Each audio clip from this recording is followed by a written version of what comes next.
Olá, seres sombrios. Eu sou Dark Philip e este é o diverso universo de Philip no Halloween. E hoje temos um convidado. Eu sei, eu trato meus bonecos como convidados, mas hoje temos aqui Jack Skellington, o rei do Halloween, o rei do horror, o rei da abóbora, porque hoje vamos falar do estranho mundo de Jack. De uma outra forma, uma outra perspectiva. Então eu já peço que você aí, você mesmo, isso, você aí. Dá o like aqui no vídeo, aperta o botãozinho com joinha, por favor, tá? Por favor, assista o vídeo até o fim. Você vai se interessar, você vai gostar. E aí você vai comentando o que você achar do vídeo, tá? Ao longo de você assistir, tá bom? E depois você vai o quê? Compartilhar para mais pessoas que vão se interessar com essa nova visão do estranho mundo de Jack. E se você não for inscrito nesse canal, você vai se inscrever, porque eu trago muito conteúdo sobre Disney, sobre filmes, séries, trazendo novas perspectivas, análises com pontos de vista diferentes.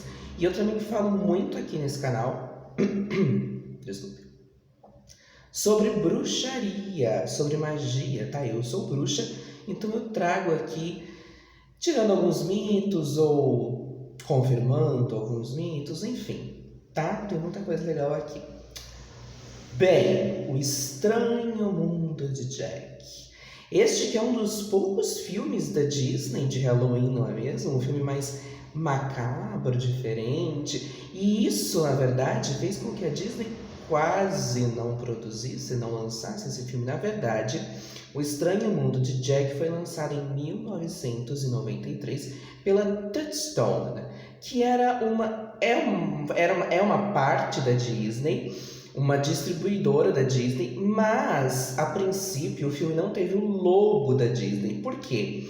A Disney achou que era um filme muito macabro e que, se não desse certo, poderia manchar a imagem da empresa. Então eles lançaram pela Touchstone. Vamos lá. Enfim, depois que o filme fez muito sucesso, mas não imediatamente, a Disney relançou o filme com o seu logo maravilhoso, e a partir deste relançamento, tudo que você vê do Estranho Mundo de Jack está lá. Tim Burton's The Nightmare Before Christmas, né, que é o nome em inglês. Por quê? Vamos lá. Em 1993, o Tim Burton, que é o criador do filme, não o diretor, tá? O criador do filme, ele já tinha ali ele estava começando a criar a sua fama. Porém, com filmes um tanto adultos. O Tim Burton, ele era um animador da Disney, né? Inclusive ele já havia lançado um curta. Desculpa, gente, tá chovendo, tá frio, meu refluxo está atacado, então a garganta tá assim. Um curta-metragem, Frankenweenie, que posteriormente viraria uma animação da Disney. E o Tim Burton já tinha ali um gosto macabro. Foi por isso, inclusive, que ele foi lá chamado para dirigir o Batman. E por estar envolvido com o Batman, ele não pôde dirigir O Estranho Mundo de Jack. Quem dirigiu O Estranho Mundo de Jack foi Henry Selick, que futuramente dirigiria Coraline. Pois bem, a Disney já sabia que os projetos do Tim Burton... Desculpa, gente. Só um minuto. Vou pegar a água que está apoiando meu celular. Que os projetos do Tim Burton eram o quê? Macabros, diferentões, mais sombrios. Então a Disney tinha cuidado ali com, né, o que deixava o Tim Burton fazer. Tanto que para fazerem O Estranho Mundo de Jack, a Disney enviou ali alguns meio que espiões para dar uma olhada, para ver, né, por que caminho tomava, enfim. O resultado pronto, O Estranho Mundo de Jack é um stop motion, ou seja, os personagens são feitos de massinha, é tudo feito, nada é 99,9% não é computação, tá? Então não são assim efeitos especiais feitos em computador. Então você coloca ali o bonequinho do personagem, tira uma foto, muda a posição, tira outra. Ou seja, é o tipo de animação mais trabalhoso. Por isso que hoje em dia caiu em desuso, é muito raro você ver um stop motion. Coraline é stop motion, Frankenweenie posteriormente do Tim Burton com a Disney é stop motion. Enfim. E aí, terminado, né, o filme, a Disney continuou achando macabro demais, né? Então, e aí a história que eu já vou falar sobre ela, a Disney achou que isso vai dar problema. Então vamos lançar pela Touchstone, né? Porque se der problema, quase ninguém sabe que é da Disney mesmo. Tá. Quando o filme foi lançado, ele não foi um grande sucesso, tá? Foi um pouco depois, foi lançado em 93, lá para o final dos anos 90, início dos anos 2000, que o Tim Burton, após trabalhar em outros projetos, conseguiu, chegou ali na fama que ele tem hoje, né? Um dos maiores diretores que nós temos, especialmente por esse estilo macabro dele, um estilo todo particular dele. E foi aí que as pessoas começaram a reassistir o Estranho Mundo de Jack, ou ir atrás do Estranho Mundo de Jack, e aí sim o Estranho Mundo de Jack estourou. E foi nessa época que a Disney relançou o filme com o seu logo, assumindo, né, que era dela o filme, e colocando o nome do Tim Burton em tudo, para usar da fama que o Tim Burton estava tendo.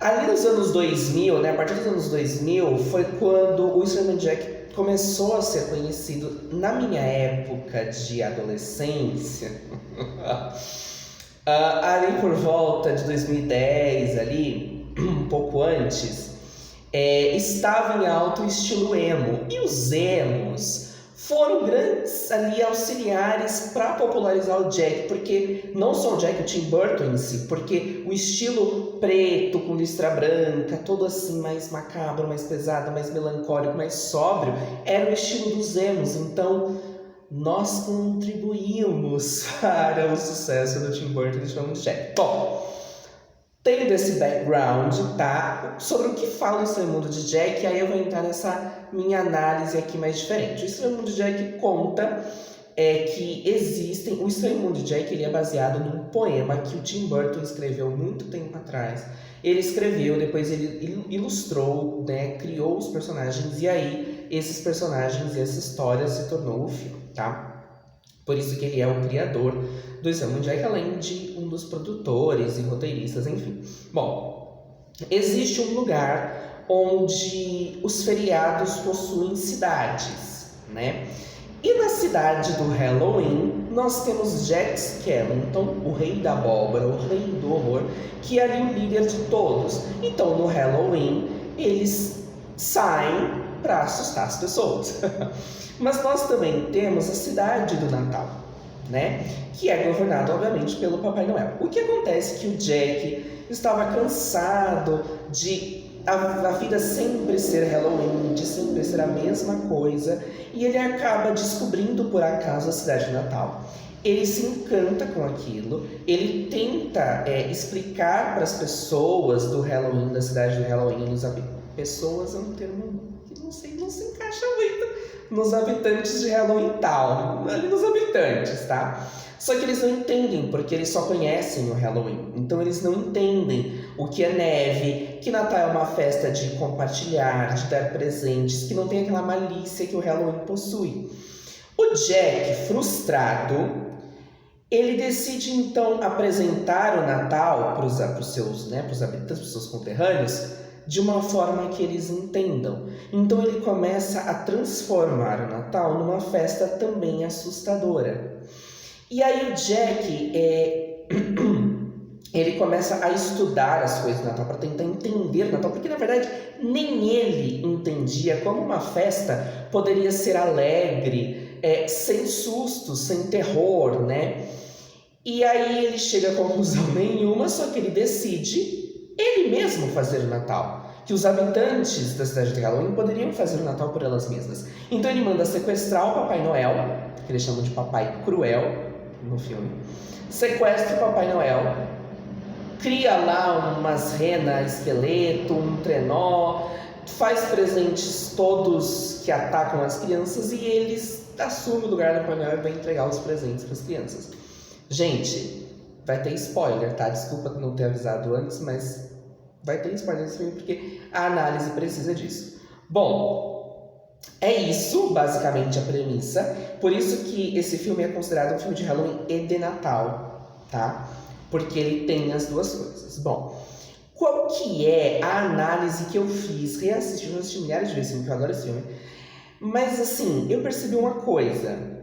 Que o Jack, em relação à cidade de Natal, em relação ao Natal, ele funciona como os colonizadores que chegaram na América, não só na América, em outros países, e existiam colonizadores antes dos ingleses e portugueses e espanhóis, obviamente, mas que chegam numa terra nova, né?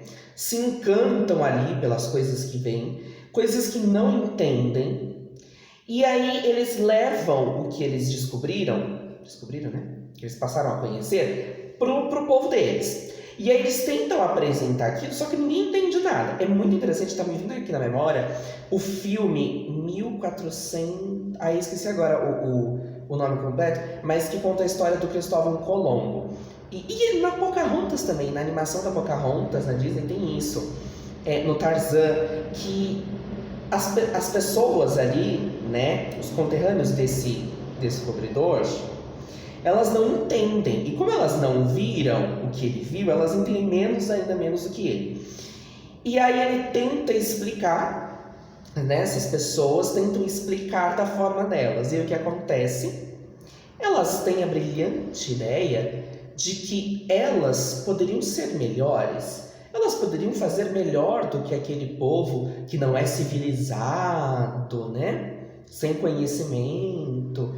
E o que eles fazem? Eles voltam para aquela terra, dominam aquele povo e obrigam eles a viverem de acordo com as regras deles. E pegam tudo que eles acham que é bom, que é útil daquele povo e apropriam para eles mesmos.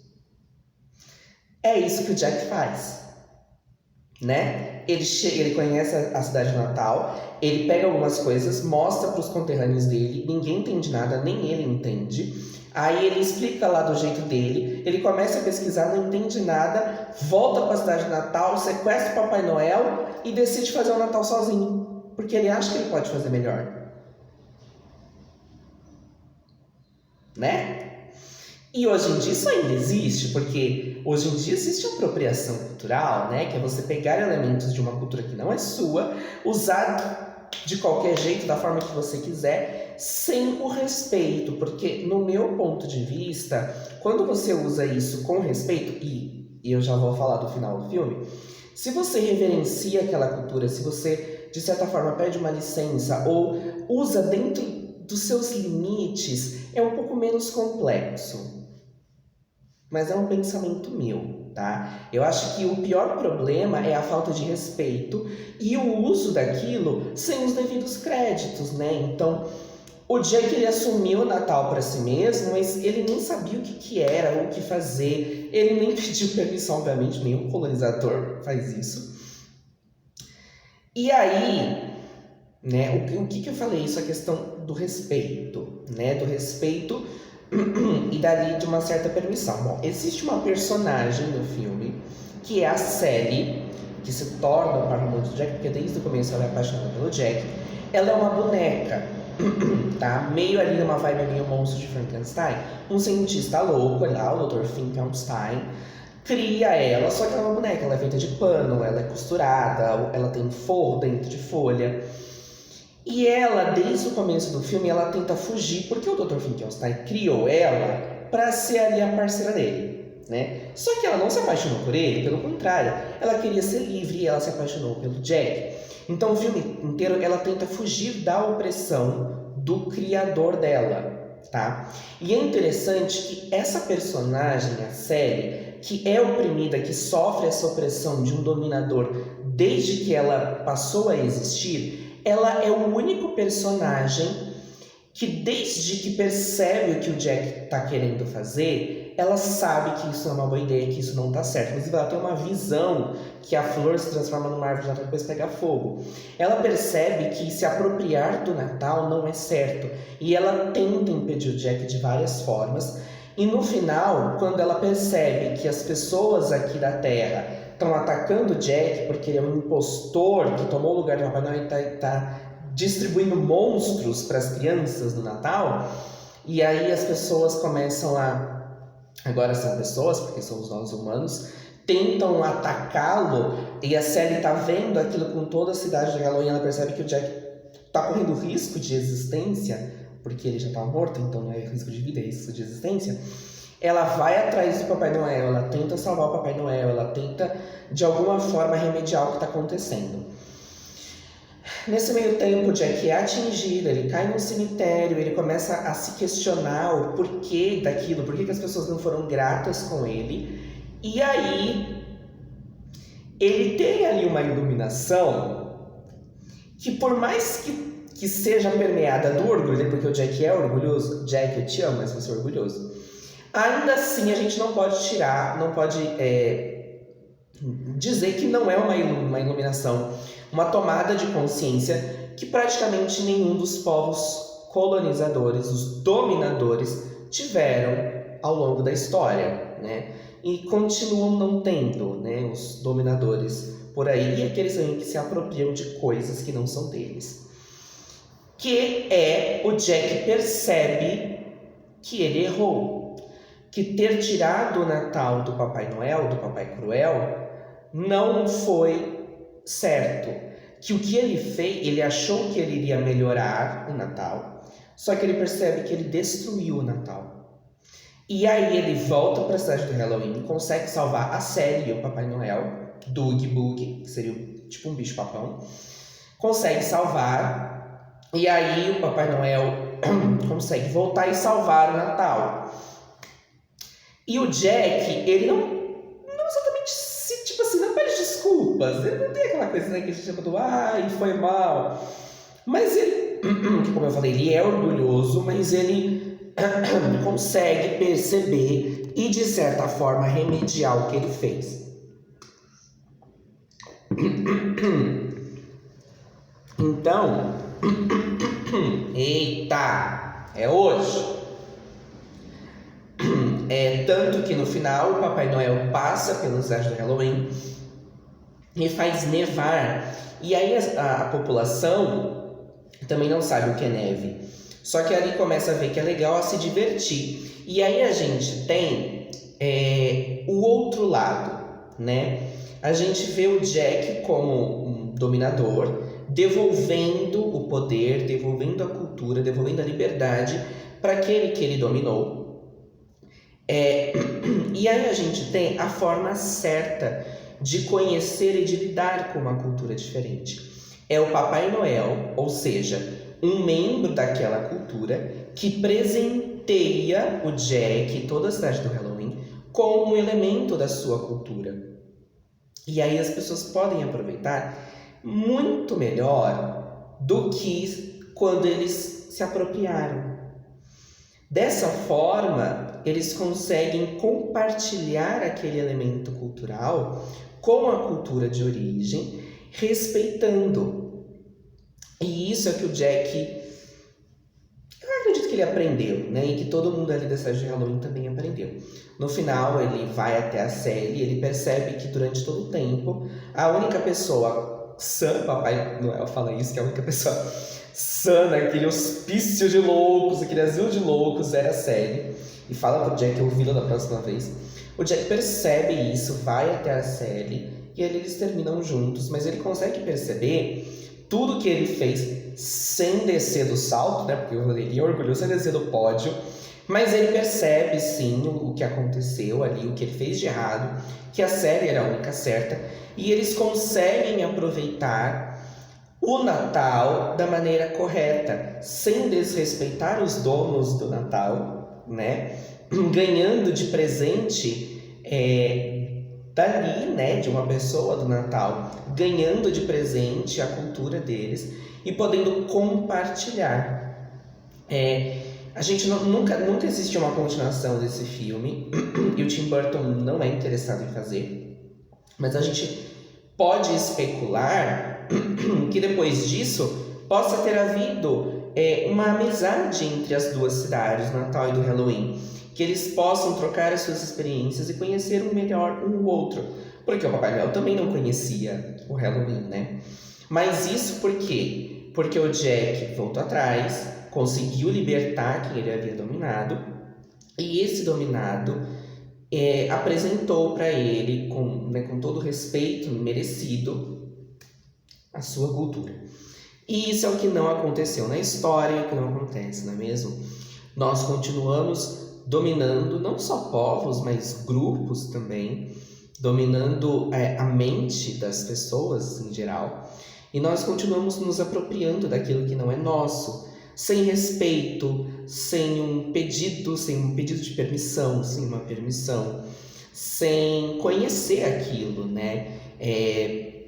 Eu pego esse óculos e ponho na minha cara, porque eu achei legal. Eu não sei o que ele significa para a cultura que criou ele. Eu não sei o que ele representa, o que ele simboliza. Se ele é um elemento religioso, um elemento que não pode ser usado no rosto, um elemento que deve ser usado de outra forma. E a gente continua fazendo isso. A gente pega o que não é nosso, sem saber o que é, sem o devido respeito, se apropria e usa como nosso. Bom, eu acho que é isso, tá? Desculpa a garganta novamente. Desculpa a maquiagem que ficou mais ou menos assim, eu tentei fazer, né? Espero que vocês tenham gostado dessa reflexão. É um filme que eu gosto muito. Eu sempre assisto no Halloween e no Natal, sempre, todo ano, porque eu gosto muito. E essa reflexão, assim, meio que me pegou de surpresa e eu falei, nossa, acho que faz sentido, né? E também pra gente pensar um pouco, estamos no Halloween, estamos em festa, mas não quer dizer que a gente não deva...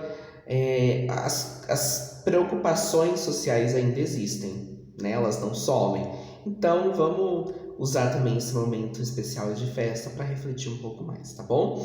Novamente, se inscreva neste canal, deixe o like para o YouTube. O seu like, o seu comentário e a sua visualização desse vídeo são necessários para o YouTube entender que o canal tá legal e divulgar para mais pessoas, tá? Só assim eu vou conseguir crescer. Então compartilha também para outras pessoas e se inscreva mesmo no canal e me segue lá no Instagram também, o link tá aqui embaixo, @_Felipe, porque durante todo o mês de outubro estou em especial de Halloween. Tenho vídeos aqui no canal, tenho vídeos também no meu Instagram, tá? Lá no meu Instagram eu estou contando os contos de terror que eu escrevi, então toda quarta-feira eu posto um vídeo de um conto meu, eu lendo um conto meu de terror, tá bom? E lá eu também posto quando eu faço as minhas unhas de Halloween, o que eu tô fazendo, minha decoração da minha casa, eu postei lá. Então é isso, tá? Por favor. Claro, né? Tá vendo? Eu ia falar que eu ia amaldiçoar vocês se vocês não fizessem. O dia caiu, então não vou amaldiçoar vocês, tá bom? Mas o Jack pode mandar um presentinho não tão agradável pra você, se você não engajar este vídeo, tá? Tchau. E isto é Halloween, tá bom? Isto é Halloween.